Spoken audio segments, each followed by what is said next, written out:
কত সুন্দর আয়াত আল্লাহ পাক সেট করেছেন সূরা মুদাসসিরের মধ্যে 29 পারা দেখবেন।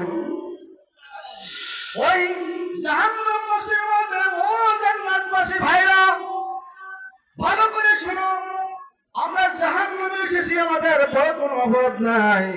আমাদের অপরাধ হলো আমরা মুসাল্লি ছিলাম না, নামাজ পড়ি নাই। ক্বালু আমরা হাজার সিগা নেই সিগা ক্বালু লাম নাকু মিনাল মুসাল্লিন।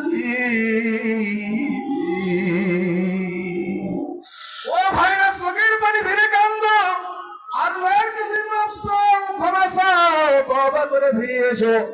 এমন একদিন আসবে পশ্চিম দিক থেকে সূর্য উদয় হবে, ঈসা আলাইহিস সালাম আসবে, ইমাম মাহদী আলাইহিস সালাম আসবে, যুদ্ধ বেজে যাবে।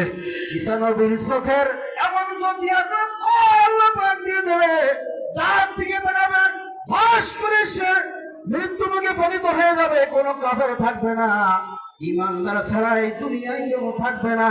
সেটাই হবে ইসলামী শাসন শেষ পর্যায়ে। 7 বছর ইসলামী রাষ্ট্র কায়েম হয়ে যাবে। কয়েকদিনের মধ্যে, একদিনের মধ্যেও ধরা যায়, যেহেতু ঈসা আলাইহিস সালাম সারা বিশ্বে করবে, আর কোন কাফের মুশরিক বেঈমান নাস্তিক হারামজাদা যার সন্তান সঙ্গে সঙ্গে সব চুরমার হয়ে যাবে, মোমের মতো গলে পুড়ি সব সাফ হয়ে যাবে।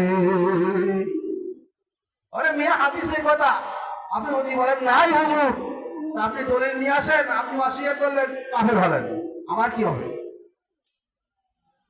যে ওয়াসিয়ত করবে সে কাফের হয়ে যাবে, আর একজনের কি হবে? এই জন্য ইসলামের দাওয়াত দিতে হবে, কোরআনের দাওয়াত দিতে হবে সমাজে। যদি বলেন কিসের দাওয়াত? আরো যারা কিসের দাওয়াত?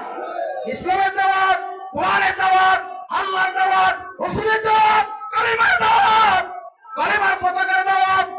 যদি তোমরা দাওয়াত দিতে দিতে তুমি নিজে আমল করে যদি কবরে আসতে পারো, আল্লাহ রাব্বুল আলামিন বলেছেন আমি তোমাদের সব গুনাহ মাফ করে দিলাম। ওয়া বাদদালতু সাইয়্যাতিকুম হাসানাত। ওই ফিরাউন যদি মুসা নবীর কথা শুনতো, নীল দরিয়ায় হাবুডুবু খাওয়া লাগতো না, জাহান্নামী হওয়া লাগতো না। ইব্রাহিম নবী আলাইহিস সালামের আব্বা আযর যদি ইব্রাহিম নবীর কথা শুনতো, কোরআনের কথা শুনতো, আযরকে জাহান্নামে যাওয়া লাগতো না। নবীজির কথা আবু তালেব শুনতো, নবীজির কথা আবু জাহেল শুনতো, নবীর কথা কিনান শুনতো, ওই জাহান্নামে